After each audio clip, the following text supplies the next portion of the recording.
This has been in the making for months, maybe years, and probably in my case, in Rhodesia's case, because she ain't never seen it, decades.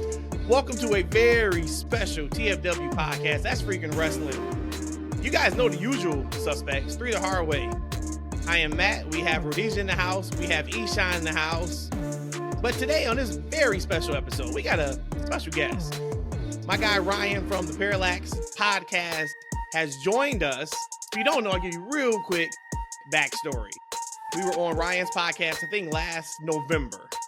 And somehow we talked about the Iron Man match from WrestleMania 12 that at the time I thought was completely overrated when I watched it. Ryan said it is not overrated. It's one of the best matches in the history of the business. You say, you know what? We need to do a watch along to look at this in real time to see what we think about it. And we are here. Ryan, welcome to the TFW podcast, man. Let everybody know what's going on with you. And if you want to break down a little bit of the history, just in case they hadn't seen it. And don't worry, guys, we will tell you exactly where to press play at. We are watching it on Peacock. I don't think it's on YouTube. So fire up Peacock, get this thing ready, and we will let you know exactly where to press play. And we're going to watch this together as a family. Fire it up, load it up. Matt, Rhodesia, Shawn, it's so great seeing y'all again. Thank you so much for having me on your wonderful platform. And let me just start off by saying 100 episodes in, 100 for 100. Man, you guys are batting 1,000. And it just doesn't stop, and we're trying to bring the energy once again to this very, very wonderful podcast. So thank you all so much. Yes, Matt, as you referenced, we had a very friendly debate over this match. The Iron Man match, 60-minute match, the first official in the WWE or WWF at the time, at least. We have the two stalwarts of the era, and Shawn Michaels versus Bret Hart for the title. And we're so excited to bring you this watch along because we want to know from you, was this match a great match? Was it a so-so match? Could it have been better? What do you think? We'll let you know as soon as we press play where you can catch us up. But let me just, real quick, give a quick synopsis of the era, okay? The WWF had just finally rid itself of the immortal but immoral Hulk Hogan, as we now come to know him. That's a bar. Has been excluded. He's gone to WCW. So now, what do we find ourselves in for the WWF? We need to know who is going to be the flag bearer, who's going to take the WWF into the next generation. So now we see that folks who are putting on more exciting matches, longer matches, the storytelling is happening inside the ring. So up to the stage, we have people like Bret the Hitman Hart, the Heartbreak Kid, Shawn Michaels. In my opinion, as far as realism is concerned, the best rivalry that has ever existed in this very company. We'll get everybody's thoughts on that. So leading up here, now we have Roddy Piper pretty much made this supposed to be like a babyface versus babyface type of encounter here. You guys are going to put on a show for 60 minutes and see if you can entertain the crowd. And the person with the highest number of falls at the end of 60 minutes is going to win this match for the future of the WWF and obviously for the WWF Championship. Now, this took place in Anaheim. We used to call it the Pond. We call it the Honda Center now. And I know about this match, Matt, Rhodesia, and Shawn, because guess what? Right up behind those little twinkles right there that you're going to see when you turn this match on, I am in the upper deck up there with my Hitman t-shirt, my Hitman shades. It is going down in the Anaheim Pond. Let's go. So I think you're already showing your hand. You out here talking about you were in attendance. You out here talking about, they got rid of the immoral Hulk. I love that. I'm going to steal that. The immoral Hulk Hogan, and how this is just the best thing that you've ever seen. You are already telling us that no matter what we see together, no matter what flaws there may be, or maybe it's just boring, who knows? Once again, I haven't seen it in over 20 years. You are still going to say, when we get off this match and we get our final thoughts, it sounds like you're still going to tell us, man, that was incredible. There's no way MJF and Bryan was even close to this. There is no way Triple H and The Rock was even close to this. And showing your hand, Ryan. Yeah, as we watch the match, we will bring up some of the later Iron Man matches to see how they compare, whether they use this as a platform. But let me show you some more in my hand. So yeah, I got my popcorn ready. Oh yeah, we've already got the tea brewing. Oh, yeah, we are on and cracking, getting ready for this affair. Let me tell you something, because, yes, I am showing my hand. This match is a quintessential match for the future of this company throughout the 90s. So Ryan's already shown his hand. Eshawn, you also have your tea over there. I guess Radiz and I are the drunks. We got our beers. When's the last time you watched this match, Ian? What was your initial thoughts after seeing it? Ryan, what year was this match? WrestleMania 12 would have been, was it 94, 95? WrestleMania started in what, 84? So 12. Are we going towards 95, 96, something like that? Yeah, I think it was 90. So this is before 90, Austin, yeah, right? before. So this is I think it's 95. probably Right? 95. somewhere right around there. Yep. 95. I haven't seen this match since 1995. Ooh, look at that. Beautiful. Beautiful. To, But what did you to think correct when you y'all first really saw it? quickly, WrestleMania was March 31st, 1996. 96 is what it is. March 31st. One of those. WrestleMania 12. Yeah, right. You know, I remember falling asleep at some point in this matchup and waking up. Ooh. So we'll see. Well, you're not going to fall We'll asleep see. now because you were watching it with with obviously your two compadres here, and then you know me, the Bret Hart guy, got the Hitman's shirt, swag, roots of fight coming in here, and you the Shawn Michaels cat. So we watching this one together, man. You staying awake. Let's go. Let's go. And Rhodesia, you've never seen this match, correct? Nope. I actually don't even remember the winner. So let's see. That's even better. Yeah. Even better. And Rhodesia's not the biggest Shawn Michaels fan, so she's also kind of jaded. So we got two people who are already on here that's already jaded. One's going to say it's the best thing ever. One's going to say it sucked. I guess it's going to be me and you. We got to call this thing right down the middle. We are at an hour. Man, think about that. A WrestleMania where the main event starts an hour and 28 minutes in. It's closer now because of these 2 night extravaganzas, but I remember being in them crowd for them 8-hour WrestleManias. And like when that main event is hitting the ring like close to midnight and you've been sitting there since 4 p.m., those were long, long nights. So we are an hour, 28 minutes and 41 seconds. Okay, so fire it up. Jose Lothario is in the ring right now. So once again, that is 1:28:41. Okay, so WrestleMania 12 on Peacock. So we will count it down just from 3, 2, 1. Eshawn, press play on that bad baby. And then we are going to watch this and break it down. So 3, 2, and 1. So here we start with, I think, one of the most iconic entrances in wrestling history. The camera smartly pans for Shawn in the entranceway, knowing that he's not going to be there. Oh, we got Jose Lothario coming down first, actually. I thought Jose was already in the ring. Look, I thought he was Jose too, can but go. here Yep. he comes now. Little trip. You see a little trip? Yeah, he put his hand up to try to cover it up.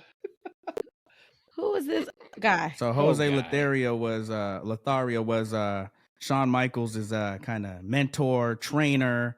At this point in his career, they were kind of glamoring over Shawn's high flying style and how he picked that up from a lucha libre type of style background. So this is the connection to that. Okay.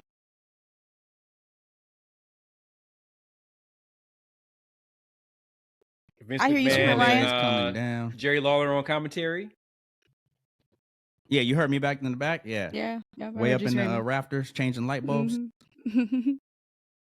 Oh, Jose was pointing at Ryan this whole time. We thought it was Shawn. Yeah, I was right underneath him. Let's go.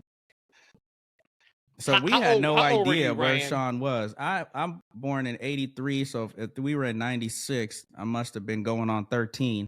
Okay. And we had no idea Shawn was up there. This was like, and obviously y'all know where my allegiance lies, but this was amazing. And this was this already your after first, Owen Hart, right? No, this was No, before. remember Owen Hart Before that. was actually an Owen Hart opener- was on this opener card, match. actually. Yep, Mhm. 6-man Got it. tag, the opener. We had never but seen they- an entrance like this up until this point. Mm-mm. No, They this was got rid of groundbreaking. anything like that after. This was Owen. groundbreaking. And to touch on what Matt was saying earlier about the length of the WrestleManias, the talent pool, or at least the showcase pool in WrestleMania, was nowhere near what it is today, obviously. So you had time for such long, extensive matches. I think now, back then wrestling was like a Greco-Roman type of thing where you want to roll around on the mat and do a lot of holds. Now you kind of like the MMA style, and Brock Lesnar style is pretty popular with the very quick, unanticipated endings, which is great too. But this fit the era. It's funny too, because back in the day, before Mania really got where it is now, they would just throw everybody on the card, and those matches would be like 5 minutes long. You would look at like the run sheet, and it'd be like 12 matches, and all of them were under 7 minutes, like outside of the main event. So definitely a different world, you know, like late 80s to 90s for WrestleMania. And Bret and Shawn and crew were really trying to put, you know, their style of storytelling forward, because they can put on the long matches, and they can, you know, have these long kind of, like, I don't want to call them lulls, but anticipations to big spots, you know, where it just wasn't spot after spot after spot. They really knew how to bring the crowd in, and we'll see what the crowd response is as we start getting further into this match. We killed it. Hey, you guys couldn't tell me. You guys couldn't tell me back in the day that Shawn Michaels couldn't dance. You couldn't tell me he couldn't dance. So do you know now he can't? I think I know now, but back then, I thought that boy was getting it. This was the United States' first Iron Man match on television, on pay-per-view, correct? Correct. So I think Bret had worked some for house shows, if I'm not mistaken, for WWF before this. Yeah, I think according to Bret and some others, a lot of the popular matches that you may have saw first at a great pay-per-view, like a WrestleMania or whatever, like even the ladder match, they were trialing these during house shows just to see, you know, how they would go to put them on the main stage. Here we go. So Bret's coming out now. Yep, got some pyro. Got some pyro, man. Got the pink shades, got the pink ambient lighting going on, man. At this point, so this is face versus face, right? Mm-hmm. Okay. Do they have any conflict from a television perspective? Like, so from the build to this match, was there any type of, is it all just respectful right now? This is just competition and I want to be the champion. This is the boyhood dream. Or was there some actual anger against each other? So at this point, both individuals are baby faces. I love that. I think one of the most issues of foretelling or series of foretelling that Roddy Piper did, introducing, because he was the one that was asked to introduce the style of match, was he, upon them shaking hands, basically let them know, you better shake hands now because y'all going to hate each other after. And little did he know how true that was going to be. And it was probably part of the storytelling building up. But at this point in time, they hadn't developed that animosity yet. Got the GOAT, Gorilla Monsoon, in the ring. The Gorilla, man. Him and Bobby Heenan still one of the top commentary teams in history of wrestling. Look at Earl. Yeah. Hey, Ryan, where is that Winged Ego title rank as far as title belts for you? For me, it's number one, man. It's number one. And it probably is reminiscent of the era, you know, of when I came into this. I was a wrestling fan for probably 3-4 years at this time. So the Winged Eagle was what I came in with. And so it's a little nostalgic for me. What about you guys? Matt, Rhodesia? The WCW title still went over my left shoulder. Still my favorite. The big gold. Mm-hmm.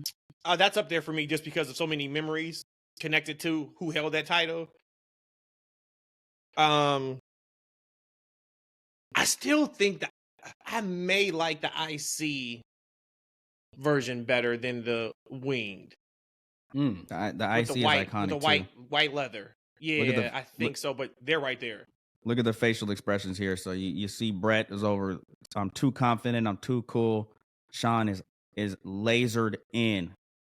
Mm-hmm. This is what I'm here for. This the storytelling already starts. Look at the faces. You know, when did they stop the referee explaining the rules to the match? This part I did not really understand because he's not really telling you anything you don't know. I don't know Earl exactly just when they some stopped FaceTime. that. That's all. Exactly. Earl's like, give me the belt, Bret. I'm going to screw you in a couple years, man. I'm sorry. Hey, Ryan, good call on that. The storytelling, because you got Bret winking to the crowd. You got Shawn just looking stoic. Stoic, man. And that's not Shawn's normal persona, right? Right. No. Bret And I don't just gave know out his glasses to his son, and who was a Shawn Michaels fan. And I don't know if at the time that, let's say they just picked this match up and put it in our time, if we would, based on what we know about the history of wrestling, if we can foreshadow who would win. But at the time, I really didn't know. I mean, I wasn't old enough to figure it out, but I thought they did a really good job of, you really don't know who's gonna be who's gonna come out on top. Oh, that's right. So they start with a tie-up. Collar and elbow. Yep. Flip it in the corner So, here. I tell you, it's funny because the crowd right now is really just watching. We didn't watch any of the matches beforehand, so I don't know. I remember when Warrior and Triple H wrestled, and I remember the crowd popped when Triple H's music hit. And it wasn't for Triple H. They popped because they knew Warrior was next. So I don't really remember much about the crowd reaction from this show. Of course, we also had Diesel and Taker, right? I believe on this show. Ryan, how was the crowd? Now look at it like now. So fast forward to 2024 crowd standards. How was this crowd that night in comparison to some of the hotter crowds we've seen recently? Well, since, and I can't put a timestamp on it, when the crowds really started, becoming part of the show, probably Daniel Bryan, Yes Movement, certain eras like that, it impacts. This is a pretty quiet crowd for the most part. You heard a lot of pop for Shawn. You heard a lot of pop for Bret. And and Lawler and McMahon try to paint this picture a little bit, because Shawn is just developing his clique, and he's got all his fans out there who want to be in the clique. And, Bret is trying to say, I'm the man to take this mantle. So my fans, so you have a bunch of fans of both. This is what happens when you have babyface matches. Nowadays, the crowd can kind of make their own heel if they would like to. We've seen that with Roman Reigns and different people like that. But it was a 50-50 crowd. I can tell you guys right now that I already appreciate some of the wrestling and mat work more than I remember when I was, 14 or 15.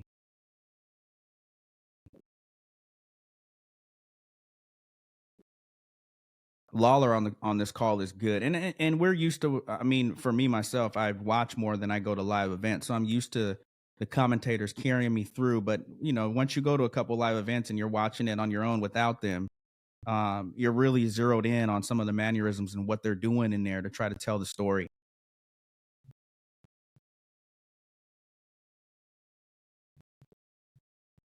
Did these guys have some of the best ring gear during this era? I would, yeah. Shawn Michaels, obviously, he doesn't have a certain color associated with him, so he can change it up, right, and do whatever he wants. Some of the I like some like I think it was, what was the SummerSlam where it was Bret and his brothers, and Shawn had to take the place of Lawler and the Knights, and Bret had the pink singlet, but they were shorts. I like some of Bret's all pink wear and some of his brighter stuff, but and some of his matches when he would come down in predominantly black, you knew he was coming down to handle business. It's funny you say that, because I actually preferred Bret when he wore the black pants. Yeah, they just showed the clock. We got 56 minutes. Oh my God. Seconds left. Oh Lord. No falls. You're in for the long haul, Rhodesia. So I see. I'm like, oh, we already 10 minutes in. About to start getting some pinfalls. Nope. You did the Birdman hand rub. So of course, just a lot of true wrestling right now. Bret just trying to wear down Shawn a little bit. While this is happening, let's talk a couple of current events. Sure. And then we, of course, get back to the match as we're watching. Looks like Seth Rollins tore his MCL and a partially torn meniscus. He's going to be on Raw this Monday night to discuss his future and the future plans for the championship. Now, I think there's no way that he's going to miss main eventing WrestleMania. If you look at what a typical torn MCL is, it can be anywhere between 3 weeks of recovery time to 12 weeks of recovery time. So what's your guys' thoughts on the injury and how it's going to play out on Raw Monday? So I'm waiting to hear a little bit more details about the severity. Typically, the worst of the worst is what they call this thing called a terrible triad. So what that is the MCL, meniscus, and ACL can all get pretty damaged on a bad injury. Seth Rollins has partially torn meniscus. No report on the ACL, so I'm assuming that's okay. But the MCL is damaged. So it's a little bit more than definitely a 2 to 4 week injury, in my opinion. Will he miss WrestleMania? That is still up for grabs depending on the severity of the injury, but it's going to be very, very close. I don't know if he has to forfeit the title. He's kind of billed himself as more of a defending champion, has to be out there, a great amount. So I'm waiting to hear what he has to say. Mania is about 11 weeks out, so unfortunate for damn sure. Has he had a main event WrestleMania? No, and that's why I said there's no way he's missing this. He's not missing main event night 1 with Punk. That's not happening. Damn. Ryan, you know more about injuries. To protect him. I was just about to say that. I was just about to ask, can they put on a match to help protect him where he can go?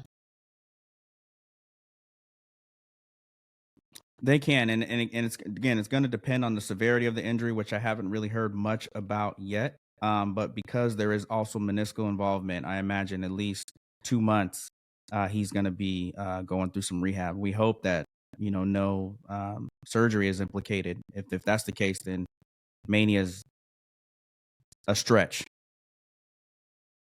So 7 minutes in, now finally we have Shawn. They're talking about that was a tear, right? Mm-hmm.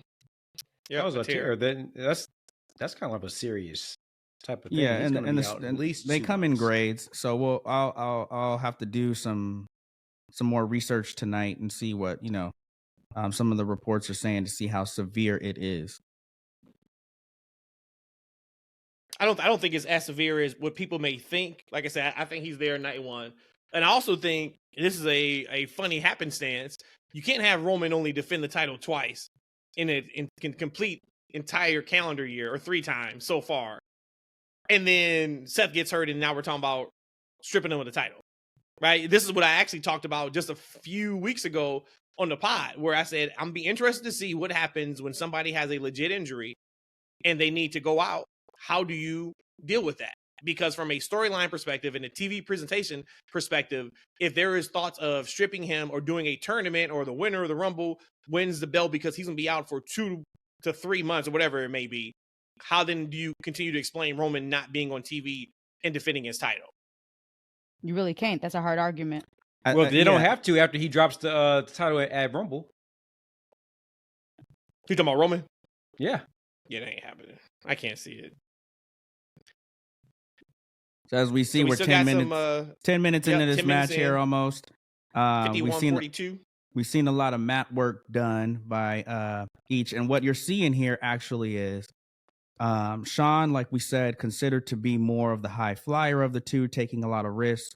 What you're seeing right now is Shawn really beating Bret at his own game. So Shawn is now, you thought I was going to do this. Here I come. I'm going to roll you up. I'm going to tie you up a little bit and see what you're really made of to show you what I got. And during this time, being a Shawn Michaels fan, this is why this match was a little bit much for me, because Shawn is always that quick guy. He was a high flyer back in the day, and this wasn't that. This is a lot of mat work from him. It was a different style that I was used to seeing from a Shawn Michaels. And Bret talked about it. I'm not going to let him get up there and fly around. I'm going to bring him down to my level, see what he's got, see what he's made of. It's funny because Bret always talks about Shawn as like this little dude, as if they're not at least billed as like less than 10 pounds apart. So Bret is like, I'm going to take this little guy and punish him. And I'm like, you guys are virtually the same size. Like, you're both. And these are now, compared to some of the stars we have today, actually bigger guys. We have some 250, but now we got a lot of 190s, 210s. I think Bret was built around 234. I think Shawn was like 227. Correct me if I'm wrong with that. So there was a very good blend of speed and power with these two. And Kevin Nash admitted in an interview when he was described meeting Shawn Michaels for the first time, and he said that Shawn Michaels is much bigger in person than he imagined him being. I remember that Monday Night Raw where Shawn Michaels did the Razor's Edge on Razor Ramon, and I was like, "Whoa, yeah, like, he can do that." Yo, swagger jacker, he can't do that. So we see Bret get flipped out of the ring here. Now here's where the frustration starts, right? You're getting beat at your own game. Takes a while to get back in the ring, trying to play some mind games there with Shawn, and now they're tying it up again. Nice fireman's carry there. Shawn's got him back on the ground. Bret is frustrated. So, question for y'all. I saw how long this WrestleMania was, 2 hours, just under 3 hours. But these type of main event matches back in the day, on average, how long was a typical match? 15 minutes, 17 minutes, or less, or more? I want to say it was right around that 17 to 20 minute mark. That's what I want to say it was without doing any type of research right now. Guys used to go back in the day. You had your TV matches. But guys used to go. You remember Ric Flair back in the day? They used to wrestle for an hour, 45 minutes, etc. Those guys used to go, especially Shawn Michaels. No, I mean like for WrestleMania. On their ring work. I'm talking about like WrestleMania. Yeah, about the same. An hour and 40. And you got to remember too, like, no, not an Iron Man match. No, but yeah, about the standard main event. That's today. Like what? Like 20 minutes. At least 22. No, now you're probably talking anywhere between like that 25 to 30 mark. So it's a little bit longer. I really want to say it was around at like that 17 to 22 minute mark. And back in the day, they wrestled a much slower pace. Mm-hmm. Right. Like you still have the gears. You still got to be able to get to that fourth gear to take us on that ride. But it was much slower because you're talking about heavyweights, right? So just 3 years before this, Hogan was still in WWF, and we know he's not working bell to bell, crazy moves. You had a couple predictable spots, and the match is over. So that was the argument for this era of wrestlers right here. It was like, you got us on the mid card, and we're getting more out of the crowd than the main event. And the main event are the names people are coming to see. They're selling tickets, but they're really getting their fill off of what we're putting on. So put us in the main event. Mm-hmm. Make us stars. Then you get a bunch of good workers that come straight through the Attitude Era. Your Steve Austins, your Rocks, Kurt Angles.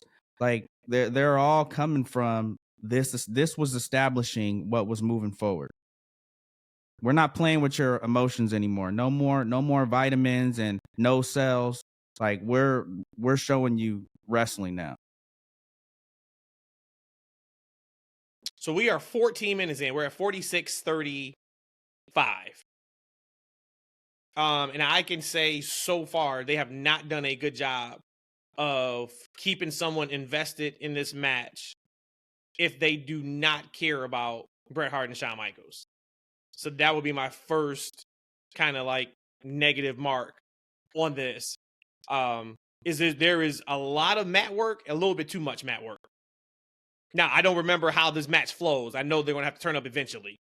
But when your replay that you show in the first 14 minutes of the match is just being flung through the second rope, yes, this is 30 years ago or whatever it is. But to me, it's a little bit slower than what it should be. So we'll take it in quarters. Say you, Ryan. So we'll see we'll take it in quarters here. I think for the first quarter of this match, Shawn is trying to show that he can keep up with Bret's mat prowess. So let's see how the next 15 minutes goes and see if anything changes. Okay. Rhodesia, what's your thoughts on the first 15? I'm trying to be respectful to the craft, so I'll just keep watching. You're gonna be respectful. Say what's on your mind. I wasn't watching it this time, so this is probably on par to how. Again, there's no doubt they're going in the ring. They're showing their wrestling ability, the grapples. They're telling a story. Stop trying to be PC. Nobody's listening for you to be PC. Don't worry, Ryan's got the PC part. Okay, here we go. We need from you. Here we go. Okay, now we just got a super kick. There you go. The best spot of the match had nothing to do with the two wrestlers. So this was, to me, a missed opportunity, at least to tell some stories in this match, right?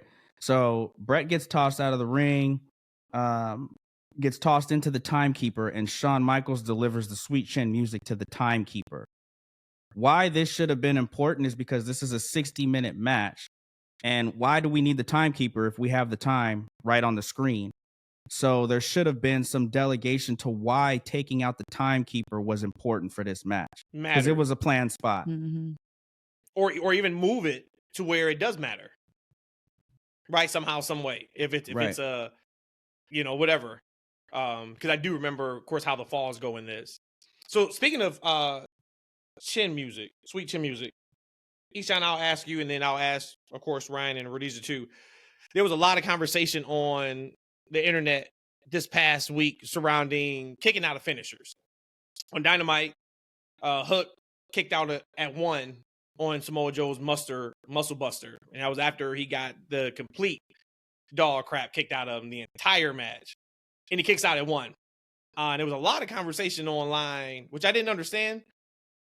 But then that kind of tells me maybe they don't understand the psychology of it, and they're just looking at maybe a clip online of he kicked out at 1. But it completely made sense to me of how he kicked out, why he kicked out at 1. What's your guys' thoughts about matches where the opponents are consistently kicking out of finishes, and now we're at a point where the big spot in some of these matches are now they're kicking out at 1? I haven't seen the match yet, but I got to be honest with you. I don't think anything about the match or the story would make sense that Hook will kick out at 1 for his finisher. Look at the timekeeper. This is his finisher. He looked finisher. like he dead on the stretcher. Like, I don't know how someone can get enough fortitude and stamina to get their butt kicked for most of the match and then kick out of their finisher at 1. Like, I don't know how that happened. I don't know which story would. They give some cocaine or something before that spot happened. I don't know how the story dictates that will make sense. That's one of those things I don't like about wrestling. I think there's an evolution that should happen in wrestling, and I'll get to it right after I get back to this timekeeper. So timekeeper gets knocked out cold, Sweet Chin music, gets carried on the stretcher. He's not moving. What they're trying to tell you here is like the mere mortal person can't, the finishers are finishers for a reason. They can knock somebody out cold. That's the message that you're getting. Nowadays, you don't really get that message. And I think there should be an evolution of wrestling to where, and I think you three have talked about this with someone like Gunther, where I don't even know if there should be finishers anymore. You should have signature moves and high spots, and you can do the false. And basically the purpose of a finisher now is to create that false count to get the crowd hype, like, oh, he kicked out. But finishers aren't. I think we can list, the shorter list would be which finishers are still protected versus which finishers are not, right? I don't want anybody kicking out of 1 on my finisher. I don't want anybody not submitting for 10 minutes on my finisher. And the reason why it made sense, Rhodesia, you didn't give your thoughts on. No, I was going to say there was no complaints about the Joe and Hook match that we saw on Dynamite. I thought it was perfection for what my standards was, and I had really high standards for that match. With that being said, though, for me, it feels like maybe even the Young Bucks, and again, they are my guys. I love that style of wrestling. When AEW came around, you get people like your Darby Allin, who will take a blow to his death and somehow get back up and still fight. That has to stop. Now, I don't agree with being 20 minutes of slow wrestling like this that we're watching right now, but I do agree that you got to make things feel like, damn, that shit hurts. If you can get a sweet chin music and now you're getting carted off, you got to protect it somehow. It's got to be important. It got to be. It's got to be important. Just like Darby just came out and said in an interview that he almost broke his neck on that Dynamite when his head looked like it. When he hit his head on the ropes. Like that, okay, that should be told right now, right? Mm-hmm. Via stories on AEW. Maybe you don't have Darby wrestle again until Revolution. So now this is Sting's final match, and this is Darby's first match since, and you just keep replaying that. You make that a big deal. And then you use the Bucks to get heat on him weeks before, right? And put the boots to him. And now he's off TV until Revolution. Like, that's how you make things matter. And the part about the finish, him kicking out of the finish, the reason why it made sense is because Joe hit his finish and then Joe was cocky and he kind of stood up and taunted. I want to say it was almost like 10 seconds before he actually pinned him. Now, if he would have hit the finish and then pinned him and he kicked out and won, I don't know. But I think after all is said and done, what's going to matter most is the follow-up. Sure. That's where AEW typically drops the ball at, is the follow-up. Hook right now is as hot as he's arguably ever been in the promotion. If he is not on Dynamite on Wednesday doing something important, or there's not a video package ran for Hook, so if he's not on, it keeps it fresh on what he just did, then like you're back at square one. Yep. With him. And here we had a couple nice drop kicks, hip tosses, speed picked up a little bit, and then Shawn Michaels decided, I'm still going to punish you a little bit right here. I'm going to get you in this hammer lock, and now they're planning probably the next 5 or 6 spots right now for the match. Here's what I also think. I think if you get hit with a finisher, you're either still in or you're out cold. So a kick out in 1, okay, like I'm still here, or just pin me. Everything is always a 2 and 99, 100ths of a second, and all this kind of stuff. I don't mind that. Either get right up or get knocked out.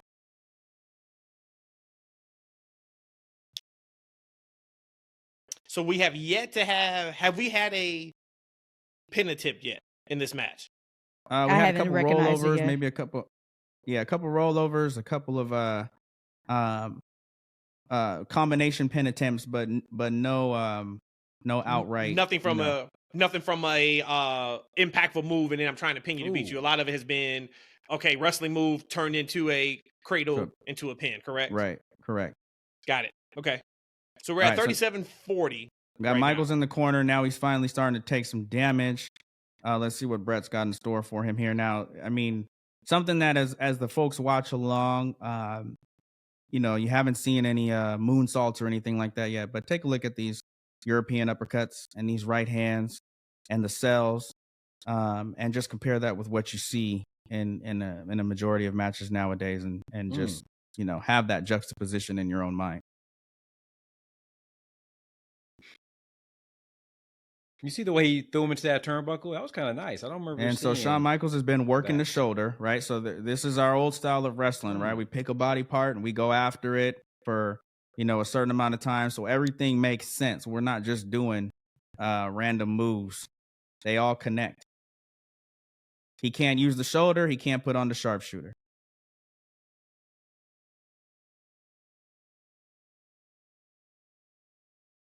It's funny, too, because if you look at Bret always talked about how he prided himself that he's never hurt anyone in the ring. Shoulder breaker, which is crazy to think that. But his offense looked so good. Like, his working punch is still one of my favorite working punches in wrestling history. His Bret? Kicks, like, it looks like he is coming full force. And it's just so smooth how he hits. And he doesn't injure his wrestlers. Double axe handle on the shoulder here. And I think this is, Shawn was able to work a little bit more until, his injuries caught up with him. But these two guys are in their absolute prime around this time. Mm-hmm. See, and I disagree with that. I don't think Bret is at his prime here. I think Bret didn't hit his prime until years later. I would argue he had a better run when he came back from retirement because of his back than he did before his run. Wait, you mean Shawn? Yep. Okay, I thought you said Bret. Well, there were two different, almost two different Shawns. Mm-hmm. So it's about the style. Mm-hmm. Shawn Michaels' style in this late '90s run, I loved it. I thought it was great. Now the return from injury, Shawn, that was great too. I think there was less of the flippity flop in that style, but I really enjoyed the late '90s run. He was Mr. WrestleMania on that post back surgery run. That would be something to have a conversation about. Has anybody ever had a better second run than their first outside of Shawn Michaels? Due to a injury or just second run in general? Yeah, like due to like an injury. Or even like second half of their, because I think Randy Orton is someone who, to me, hasn't really slowed down with his storytelling and his in-ring ability as well. And he's, he started off very young, so there's a large body of work there. Daniel Bryan, same thing. He's another one. And it's funny, too, like those two you just named, you can put them in any era, and it works. Mm-hmm. Like, they're going to be goated no matter if they were wrestling in the 80s, the 90s. Look at the cell 10 years from now. Bret. This is the worst thing he's ever experienced. Look at his face. Look at his face, Rhodesia. Right now, it's You know, not Shawn's Julia. working, I might be guys. a little He's- bit on a delay. Oh Lord, he's working. These guys are working right now. Oh, I mean, Still this is working that work at its shoulder. finest. I don't mind this, guys. It's fine. Well, a main event of WrestleMania should not be fine. And yes, there's still 33 minutes left. But you said you don't mind it. It's fine. This should be, like, we should be watching this, I feel like, in awe at this point. And granted, we got 33 left. I'm in Right? awe. Plus. Mm-hmm. I'm in awe, actually. Look at this. Rip that shoulder out. Exactly. Listen to Vince. What Vince said. Said he's pulling his shoulder in places that it's not supposed to be.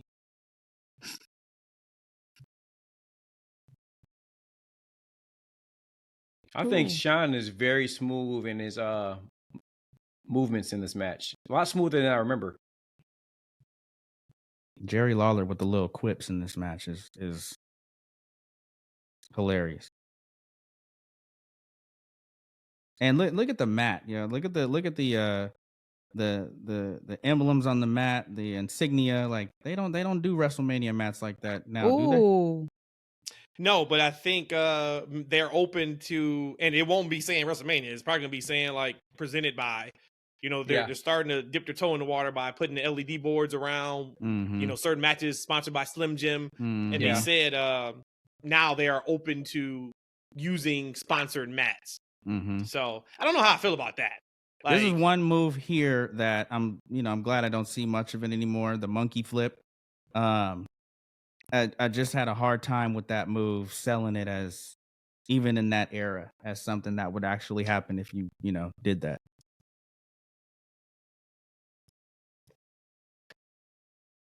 All right, here we go. Pinfall. Demonstrative kick out here. I like that. And this word, is where demonstrative. Bret is at his finest here, where you think he's all jacked up. He's trying to figure it out. The frustration is coming in. Bam. So Ryan, are you saying that now Bret is no selling the shoulder? No, he's still selling it. Just asking. Just asking. Yeah, he's still selling it. I mean, he's still he's getting frustrated. He's trying to figure out, what do I have to do to keep this guy down? So we're at a halfway point now. So we're at 30 minutes. So we'll give it another minute. And then to your point, we look at this as quarters, right? So we'll ask everyone what they thought about the second quarter. Definitely the energy is starting to pick up. Oh, okay. We're getting those Bret spots right now, guys. Mm-hmm. Yep. Oh, great clothesline. Clothesline. Great clothesline. What a maneuver, guys.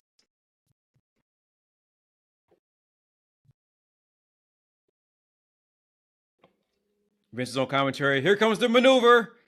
Just wait. I like this move right here. I wish people did this more. Bulldog. Put his face right in the mat. So now we're trying to get this role reversal, right? And Bret Hart feels like he needs to go up to the top rope. So now, we're not going to get a lot of that, but we're going to see these. We saw Shawn Michaels break character, so now we're seeing Bret try to do the same. But Bret used to go like up top, like he used to do this elbow from the second rope. That was one of his signature moves. Yeah, but you never really saw him get on the top rope and do an elbow drop or whatever have you. I mean, he'll take you up there and suplex you off of it. He'll definitely do that. Earl looks like he just got shot. It was a ref bump. Earl is out of it. Look at Earl. Look at this sell. Look at this sell by Earl. And it's another thing I like too with these guys, how they hit the ropes, man. You show me someone, I don't even have to see a move. Show me him hitting the ropes, and I'll tell you, this guy's got a chance, or this, lady has a chance. That and the working punch. About Brock hitting the ropes. We were at what was the last show we just saw Brock at in person?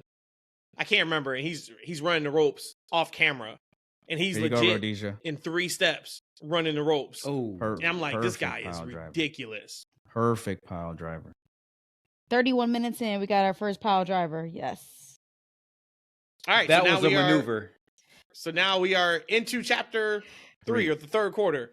Yeah. Rhodesia, thoughts on the match so far in first half? Slow for my appetite.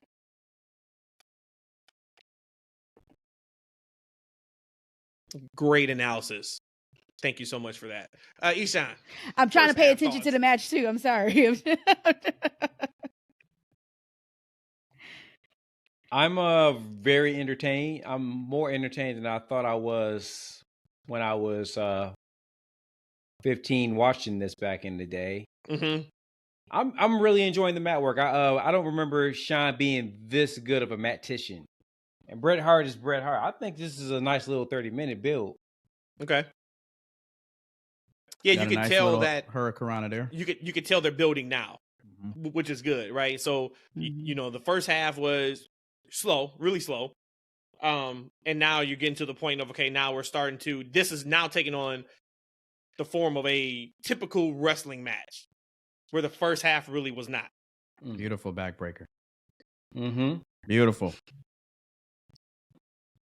I'm going to go ahead and venture to say that, those who are enamored with an AEW style of boom, boom, boom, no sell, kick out of a finisher, probably wouldn't enjoy this 30 minutes into it. I don't even know if your normal fan will enjoy the first 30 minutes. I think you have to, because of what we've seen already. This match would have got numerous, this is boring chants, no matter where it's at. In WWE, Impact, AEW. And that's the key is what you've seen already. So 95, 96, all we've seen is big boot leg drop. That's it. We haven't seen anything else. We've seen, get in there and shake the ropes, shoulder tackle, gorilla press. We don't want to see that anymore. Is that John Cena you talking about? No, that's Hey, don't hate. My bad. There wasn't even 5 moves of doom back then. It was just 2. Yeah, I only remember being 2. But let's talk about that for a little bit, because these guys are working right now, and I think that New Japan audience would appreciate this in today's climate.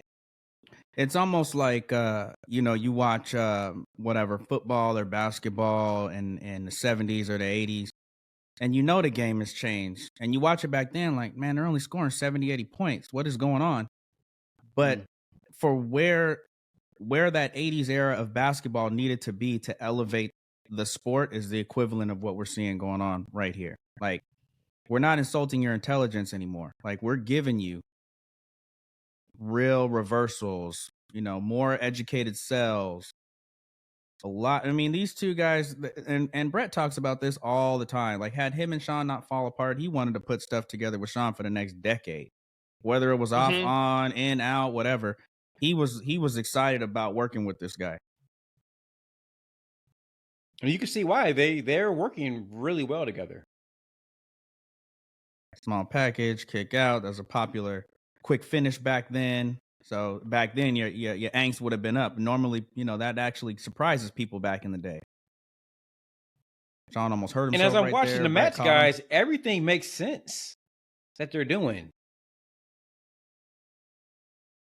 What we got here? Look, check this out. Here we go, Rhodesia. Not my perfect plex.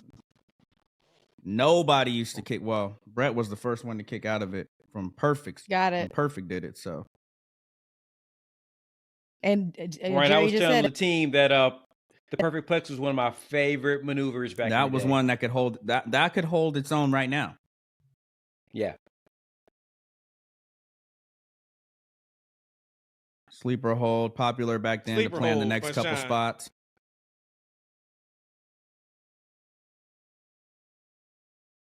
And I would think that Bret Hart is calling this match, but honestly, it could be Shawn calling this match. I haven't heard who said was actually calling the match. Probably both. Probably I think both. Shawn is leading. Yeah, you can tell Shawn is leading it, but Shawn was in a spot where he had psychology. I mean, he had it. So we're 24 minutes left in this Matt Classic so far, WrestleMania 12. This right here goes back to your kick out question of how the WWF and wrestling in general has evolved, right? You remember they used to do this 3 times, a hand would drop. Now it's it's one. Either you're up or you're not. You're not just going to wake up off of this. You're either out cold or you're in it. I did enjoy, they actually did that spot with Hook and Joe.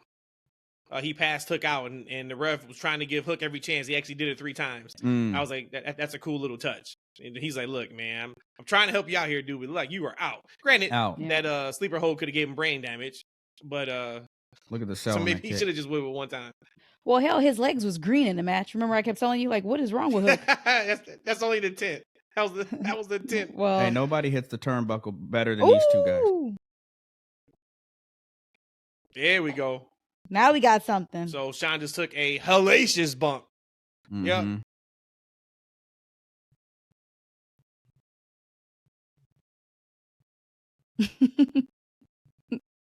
Brad's gonna milk this count.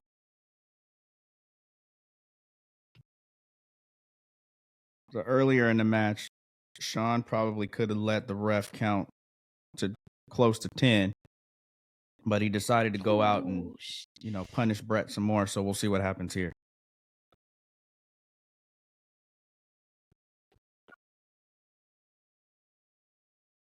So Earl's conned him out. Took a fantastic, basically back body drop from inside the ring to outside. Mm-hmm. And sold it immaculately. Yep. And here comes Bret. Oh, so he didn't get the pin. No. He broke it. He broke it. See, I'm happy because I don't know who won this match, but Bret better not have lost this match because he could have won if he'd have kept his ass in that ring. Don't say nothing though, because y'all know the answer. Right? Yep. No, we going along for the ride with you. Sure, Ryan. I think Ryan called this match. Ryan absolutely called this match. Directed it. Produced it. This is exactly how I would have booked it. And he just missed the last 5 minutes of the match on his phone. So when we get to how was the third quarter, he can be like, man, I think it's fantastic. He can be able to tell us no bumps that was taken or nothing, Jesus. Good thing he got this double feature. Don't worry, I have a whole right 25 minutes of the commentary. Mm-hmm. I'm good. 21 minutes that's left. Disrespectful. That's it disrespectful. You picking me up for 0-0. my tights? Oh, hell no.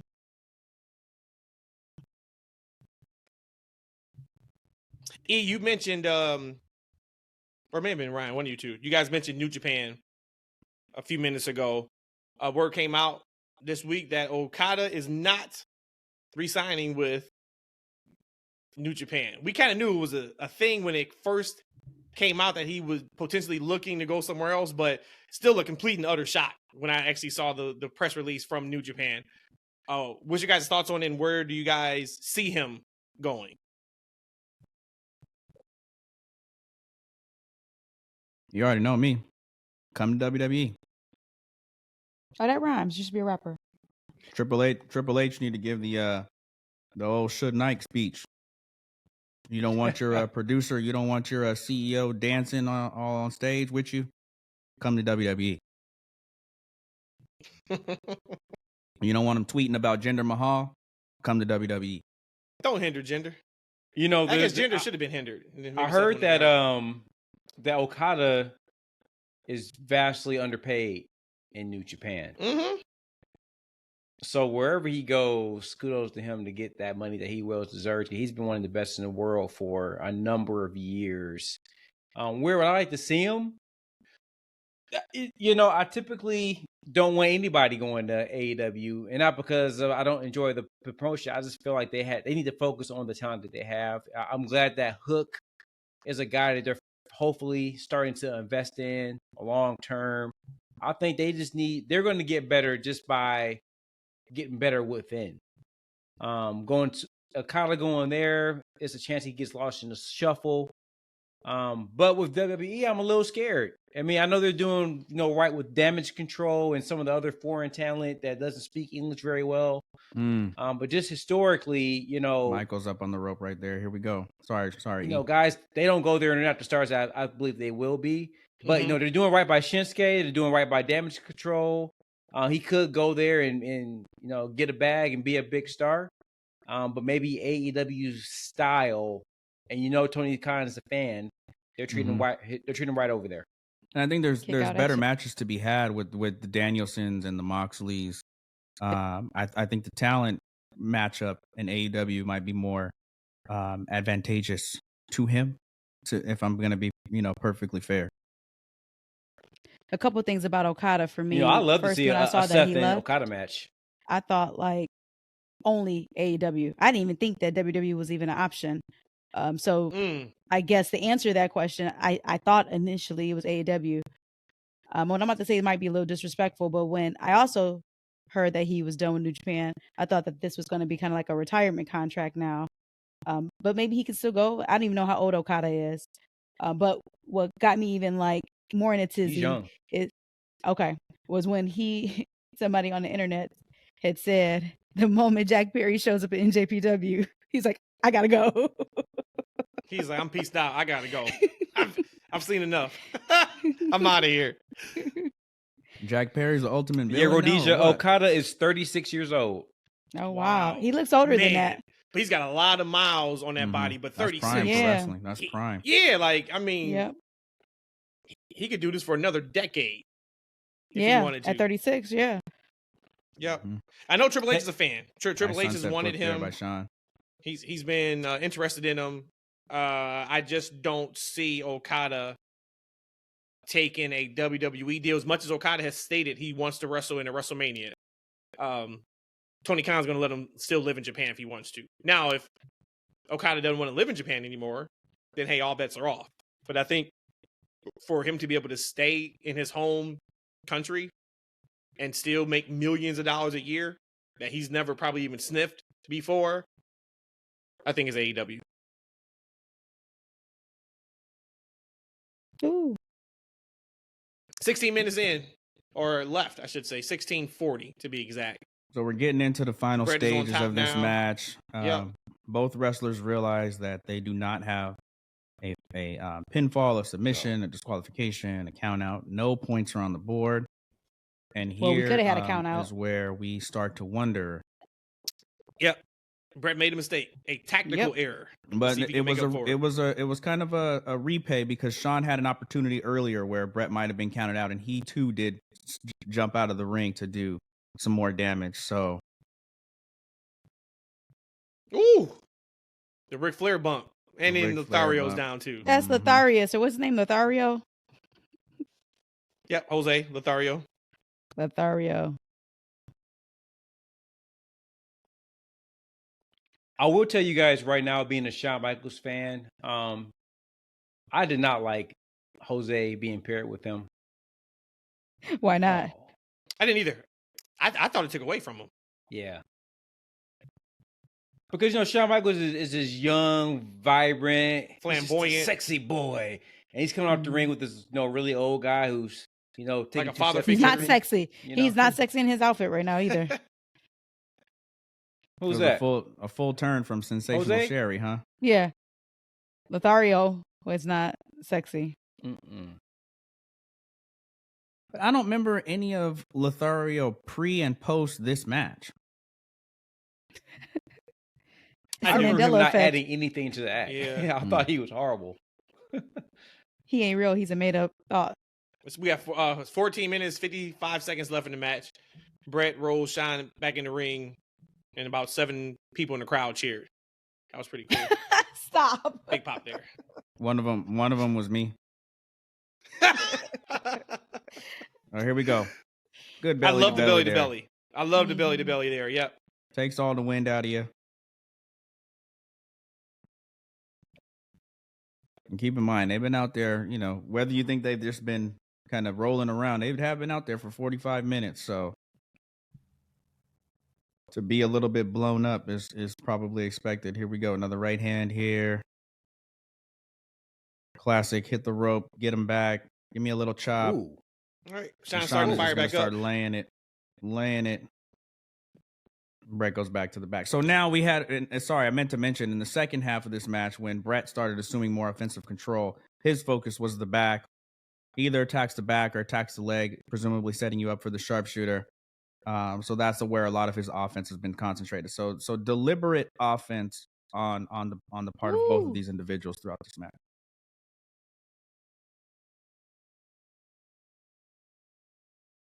Those Euro cuts. Only Cesaro does them better. Or I'm sorry, Claudio does them better. Claudio. Yeah, but for some reason, this seems like this hurt more. Yeah, because those are to the head. Claudio will go to the chest. Mm-hmm. Rolled him Shawn up. went with a reverse roll up. Takes another bump to the outside. This is one of the spots here that is shown in a lot of the WrestleMania video packages. That's about to come up here with Bret. And this was a big deal. You see this spot now in every single match. Every single night. But it had to start somewhere. And I'm not this saying is a Bret major started spot it, now. The Suicide of Cena. Oh, there you go. See? Suicide of Cena. Yeah. Yep.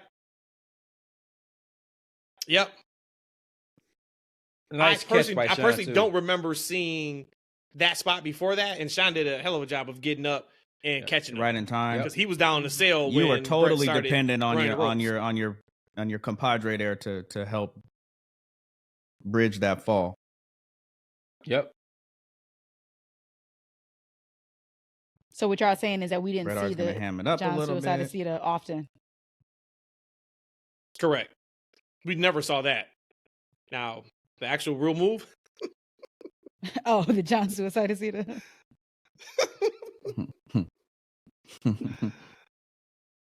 12 minutes left. 12:06 to be exact. 12:06. We're still everybody's Still still awake. 0-0. That's a nod to me. The crowd. Let me tell you something. And I the crowd think was, I should have riveted. counted just to see. I wonder how many pin attempts we've had up to this point. There's been several. It has to be but- less than 10, right? But like we said, the pin attempts were more of like, I have you in a headlock, roll you over, try to pin you, Right. type of deal. Not from an impact move and being down and out. Right. Nice belly to back.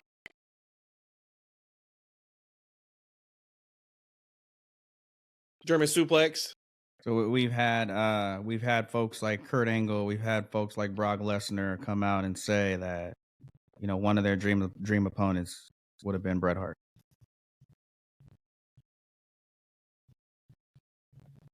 Bret and Brock would have killed. Bret just seems like he's stiff as hell. That would have been crazy. That's what he wants you to think. That's what he wants. Yeah. Bret Hart protects the business as well as Stone Cold Steve Austin, as well as, even what Grayson Waller did the other day on Let's go, TV. Grayson. Grayson was goated for that. Yeah, he was goated for that. Protect the business.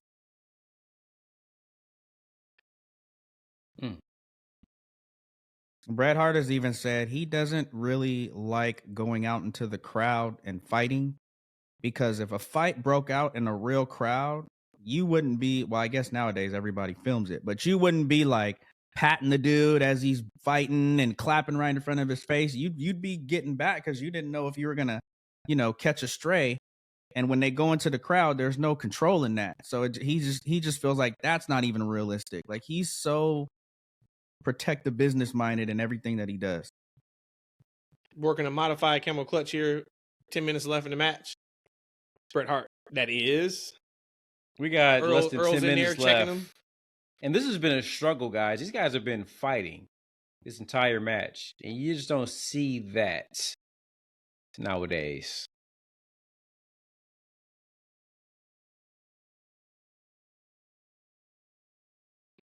You do in New Japan.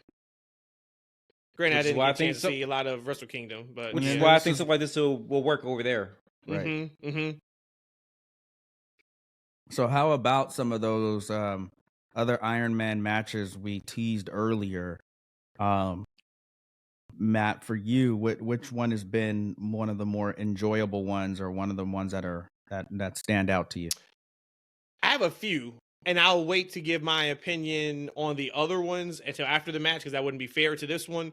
But I can say unequivocally, as of now, and knowing how this match finishes, Bryan and MJF destroys this match from last year. And there's nothing wrong with that. They should. The match was 3 decades ago. They had a chance to, learn from every Iron Man match up to this point. But that match was almost as perfect of an Iron Man match as you'll ever see.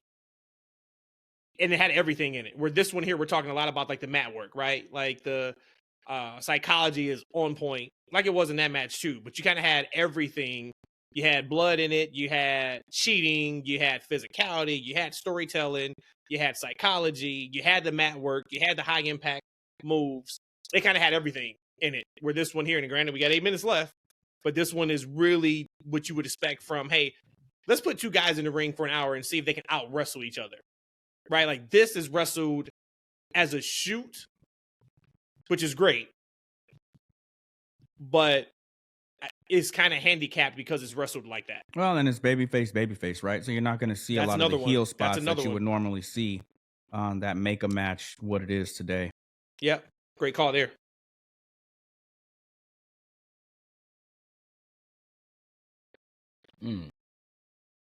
Wow.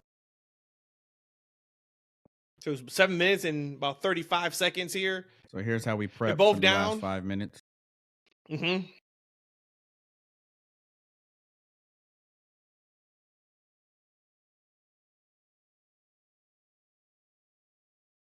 So like, get it together, boys, so we can give this last 5 minutes a run. It would be interesting to see if you would I talked about the crowd reaction, because the crowd really is not into it audibly. I would love to see this same exact match, put it in front of a super hot crowd and how that changes. And you just have to modify the spots to keep up with the times. That's all. And I mean, you can pace it the same, in my opinion, but you just, you have to bring it up to the times. I agree. Here we go. Comes a superplex. Oh, he's at the top rope. Brad's about to give to Shawn. Boom. Oof. That was a big spot back in the day, the superplex. Huge, and it still should be, man. It still should be. Seth runs through it and gives it a Falcon Arrow at the end. To me, should be a finisher. If we're talking about finishers. 100%, man. That's a big spot. At least he goes for the pin afterwards, though, right? So now Bret's going for the sharpshooter for the first time this match. And Shawn is blocking it and just kicked him in the face. I've seen that before on playbacks. The kick in the face. Mm-hmm. Bret's not letting them go. All right, you don't want that? We'll give you this figure 4. Can we get Bret's this in? Can't get it in. All right, we'll just go for a half crab. I'm going to get you with something.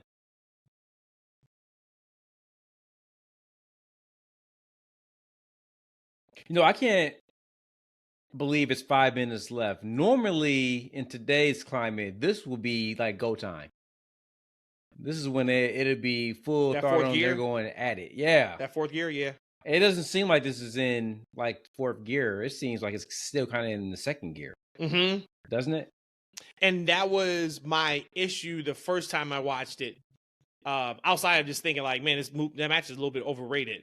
It's because I felt like the sense of urgency, even back then, watching it, I'm like, man, the sense of urgency isn't there as soon as it needs to be.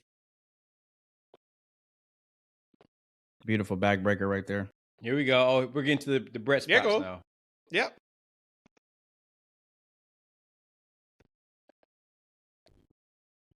Ooh. Shawn, he went for his elbow on the second rope. What a Shawn sell. put the feet up. Come on, Shawn. You got 4 minutes and 40 seconds, baby. Let's go. Because if you think about it, there wouldn't be a sense of urgency for Bret per se, right? Because he's going to retain anyway. It's Shawn who will needs the urgency to finish this up. Well, I don't think you would want to win on a draw though. If you're Bret, you want to at least have a pin or a submission, at least one, to show you better than him. Keeping the title, man. You got to beat the champion. You know that. Ooh, there it is. Perfect Bret Hart sale, right? To throw the face front into the turnbuckle. Right into the sternum. Get over there, Shawn.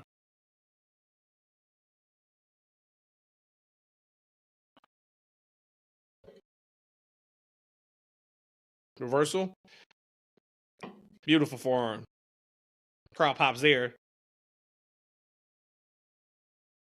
Oh, we missed the bad Kevin Dunn, what are you doing? You missed the nip up. Bad camera work. Yeah. That's why he got fired. 30 years later. They just went back and watched it like, you know what, man? We went back and watched WrestleMania 12. You missed Shawn's nip up. You got to go. You got to go, man. Back elbow. Great elbow. Shawn starting to put it together now. The crowd's with him. 3 minutes left. Body slam. Are we going for the elbow drop? No, Bret's getting up. Ooh, a spinning double axe. That's a move we don't see much anymore. I think Miz still pulls it out, the double X handle. Mm-hmm. And he looks terrible when he does it. Like it doesn't hurt at all. It used to be incredible. Yeah. Because it doesn't. Like I could take Miz's double X handle more than does the person. Right. That's funny. Miz having fun. He's about to go for the elbow drop. With his face run though. 2.5 minutes left. Shawn goes up. Yep, his elbow. Perfect. Cover him.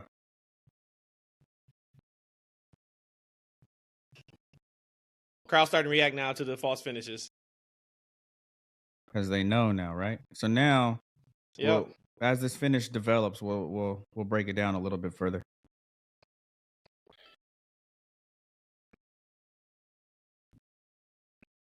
Nice. That was a gut wrench powerbomb, wasn't it? Sit down. Yeah, I've never seen that from him before.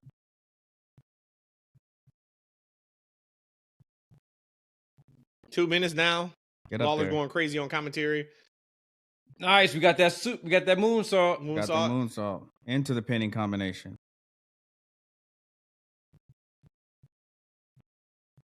And that move was a huge deal back then. Still should be now. I like the moonsault. Oh yeah.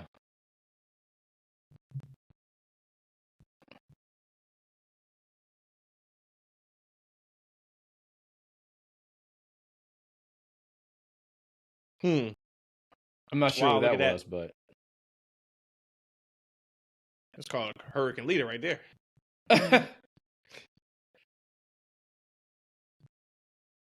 Minute left. It does now. See, it's turning up now.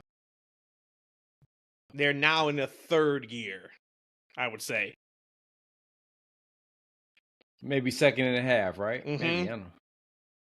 Minute left. Shawn is still on offense. Jose Lothario at ringside trying to hype him up. Get up there, Shawn. Get up there. Shawn selling. He can't make it up the ropes. He's tired. He's exhausted. He's so tired. He's exhausted. Brett's waiting on him. Look at Bret. Brett's waiting on him. Turn him. Turn him. Crowd is now into it. 30 seconds left, and we finally got our first sharpshooter. And this is the payoff, y'all. Great this setup. This is the payoff. Yeah. What are we doing right now? Is he come on, crowd. Earl? What's he doing, Earl? What's he saying? We got 10 seconds left, guys. What's he Shawn's saying? in the sharpshooter.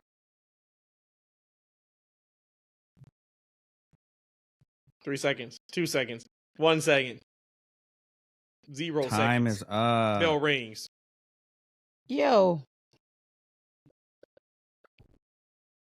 WTF. We're out of time. Shawn's in the sharpshooter. Yeah, I don't remember that spot. Which one? I don't remember. Really? This is what The match. This is what makes the match. The first match went. Yeah, I didn't remember that. Give me that Now, title. what I didn't remember on the first view was that was the only time he got the sharpshooter locked in. I remember he had him in the move at the end of the time limit. And now Brett took his belt. Brett's Going leaving. on. Ain't no I'm out. music. Ain't no official's decision right now. Baby Earl's talking to Gorilla Monsoon. The trying bell to figure rang. this out. The Brett's bell like, rang. I So am now remember done. our timekeeper, did. right? Remember our timekeeper that is no longer at the match.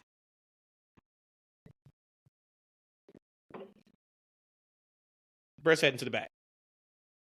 Going to find Sonny. However.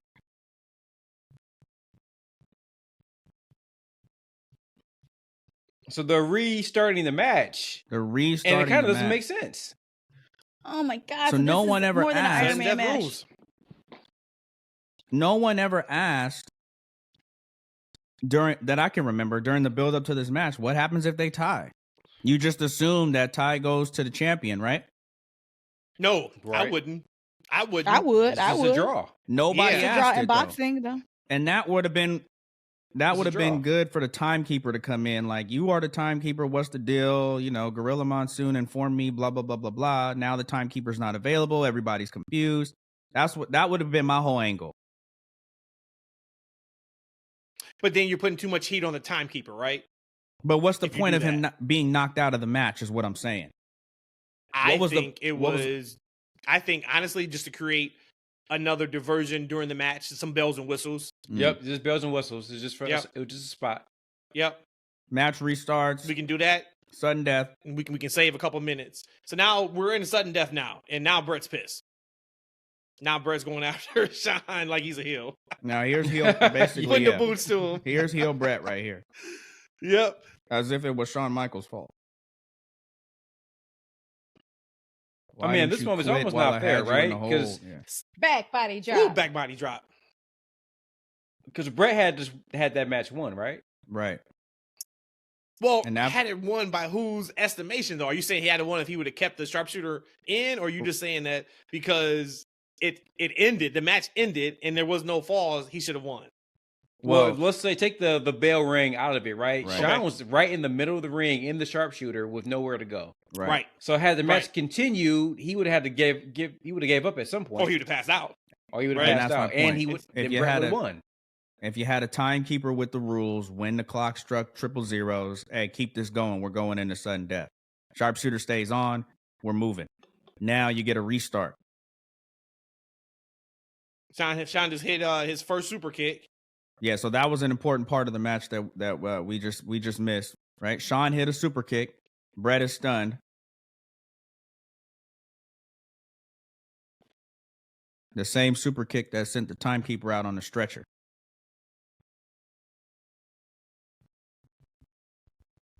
Look at this sell job Bret's doing. He's so staggered. He's stunned He's waiting on from him. that Come on, super man. You're supposed to kick, be up. that sweet chin music. Shawn's back up to hit the super kick again. That one he hit him flush. 2, 3. The long count, too. That's the way the count should be.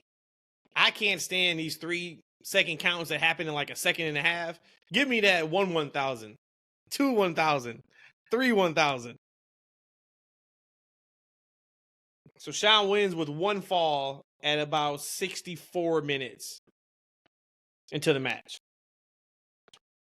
And this is how you can tell how much it meant to him. I mean, we all know that, there's predetermined things happening and blah, blah, blah, blah, blah. But this really meant something to Shawn Michaels.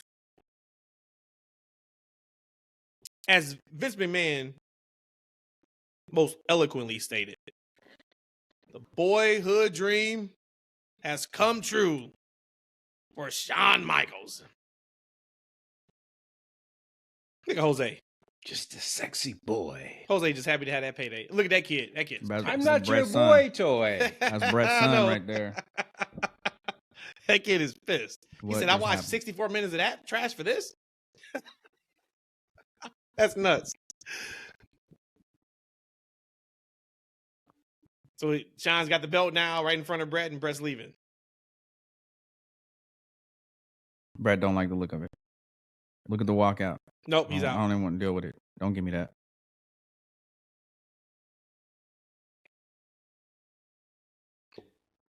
This was a screw job before the screw job, man. Ooh, it was the pre-screw job? Just about to say that. Yeah. The pre-screw job. Yeah. There it is. For Shawn Michaels. There you go. Run it back. There we go. Run it back. There you go. All right. We need some thoughts here. Let's start with E, because as I think I know Rhodesia's thoughts, but I want you to tell us your thoughts, Rhodesia. So we both hadn't watched this match. You hadn't watched it since it happened. And I know for a fact it's been at least 20 years since I've watched this match. And I've only watched it once or twice. Give me your overall thoughts about the match. And then Rhodesia, of course, we'll throw it to you. And then Ryan, I want you to kind of give us your thoughts after seeing it again in totality. The match was much better than I remember it being. I appreciate it. Probably being a Grizzly wrestling veteran now. Really appreciate the mat wrestling, the holds. That wasn't something I was really into back in the day, especially not something that I looked forward to in a Shawn Michaels match. His matches were more of a quick pace and moonsault, etc. So I really appreciate the mat work. I love seeing them work. It was a fight. It was a struggle. But I will say that majority of that 98% of that match was in, second or third gear. Not enough of it was in that fourth gear, that boom, boom you're kind of used to getting today. But I think this match could work in today's setting with, as Ryan said, with a few modifications. So for me, if I can give it a, 1 to 5, I'm going to give it a 3. Okay. 3. 3 stars? 3 stars. Okay. Y'all lied to me. Y'all said that this was a 60-minute match. It was an hour and a half. So that's for starters. It was not an hour and a half. It was Shawn Michaels' entrance. Took 17 minutes. I did want to write some notes down, and I kind of want to talk about it. It's really not fair for me to give a true opinion on this match because it is 30 years later. Because I can appreciate the moves, the mat work. This just would not fly in today's wrestling. It just wouldn't. I also noticed that it was total nonstop action throughout the whole match. Meaning, like with some of the newer Iron Man matches, we'll see a big spot, and now they're down for 30 seconds to 60 seconds. No, they were moving nonstop. So I found that interesting, that it still felt slow, but they were constantly moving. Definitely a classic wrestling match. I would have to give it, though, 2 thumbs up to that wonderful payoff on that sharpshooter, because I was along for the ride of like, damn, he couldn't get it put in. Finally, he got it put in at the end. So I love that. And then this is something not to do with the matches. It's probably just more nostalgia for me. Just seeing the images of the flashing lights. We have phones now where you don't get a lot of flashing lights anymore.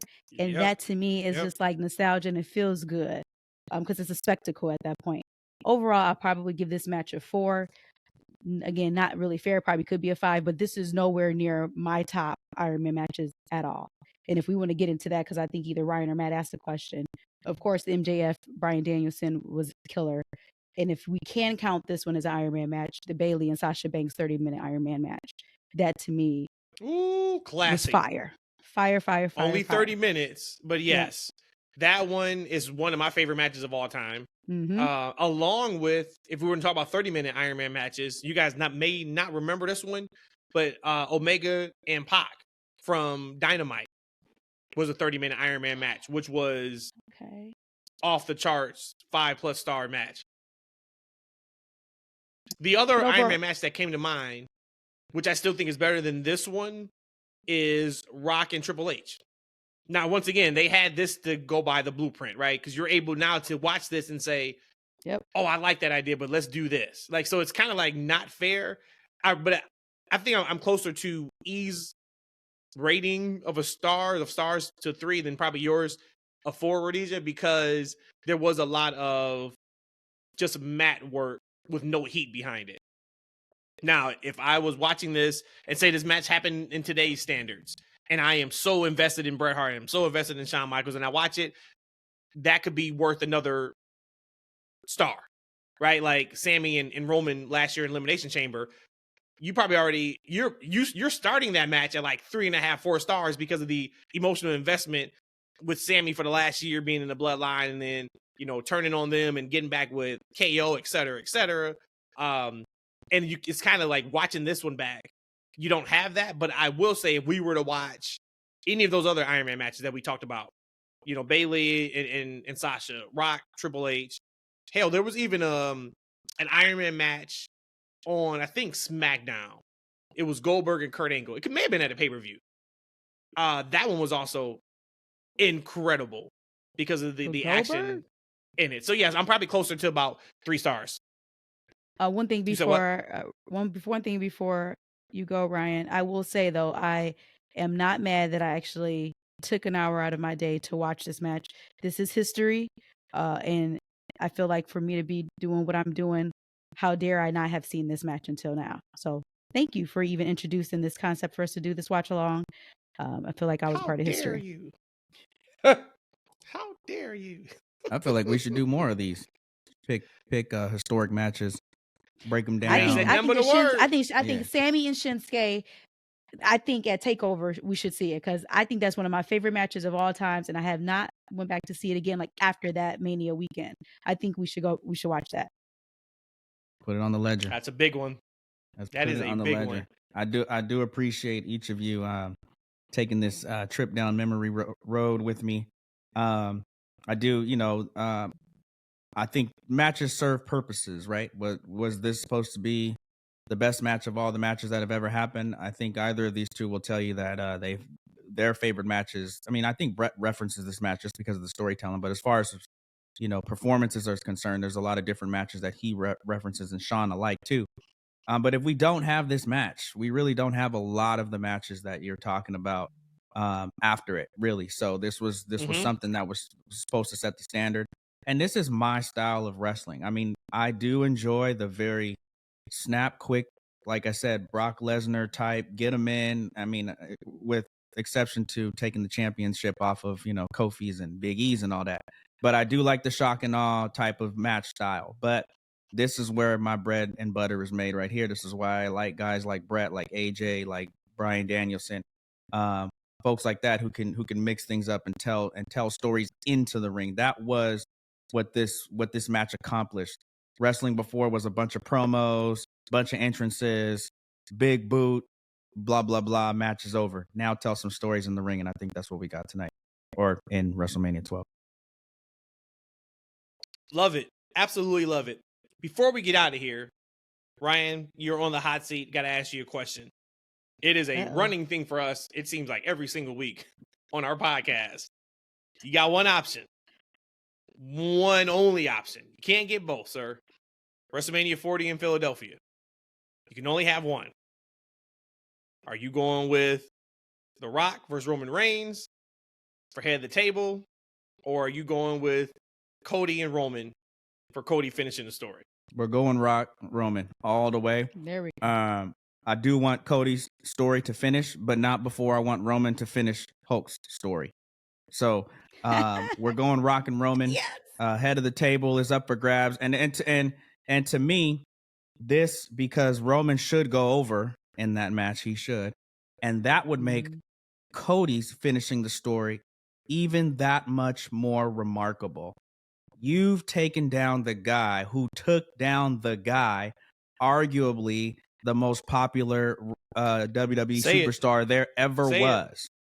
So say it for the people in the back, Ryan. Let me repeat it one more time for you, Cody. Eshawn, this is for you, for all my Cody folks out right there. For you. We coming for all my Cody folks out there.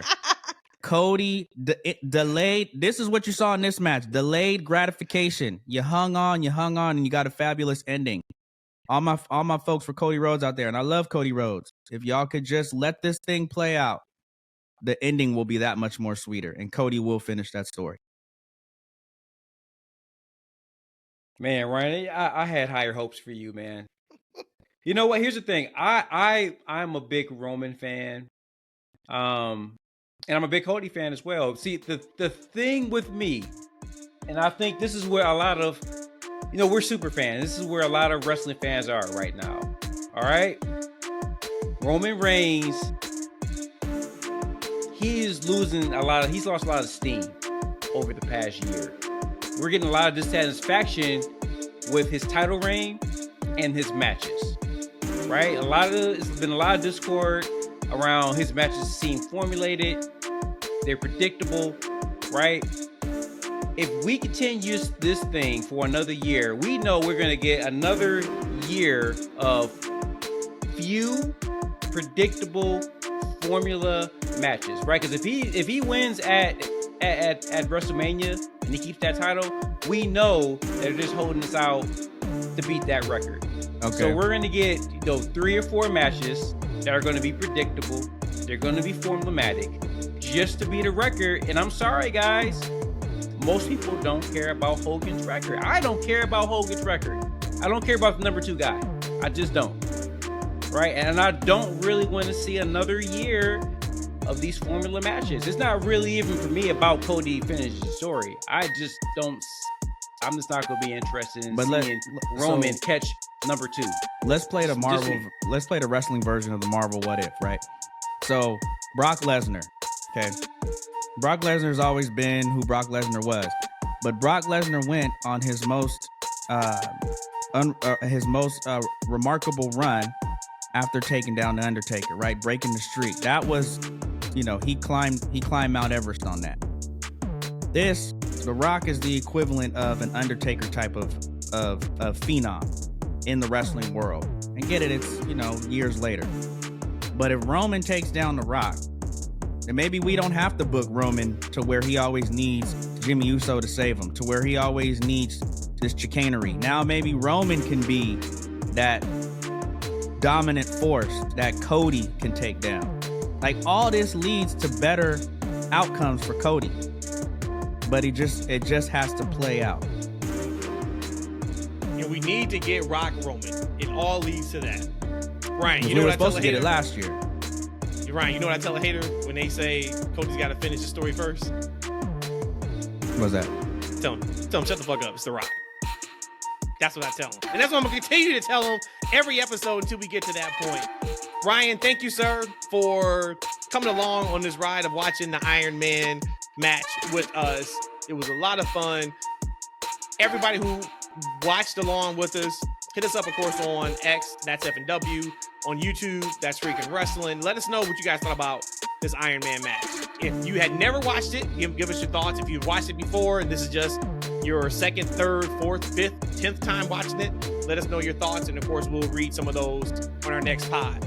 Speaking of our next pod, actually our next pod is going to be our top 20 episode, which will drop on Wednesday of this week. The 3 of us.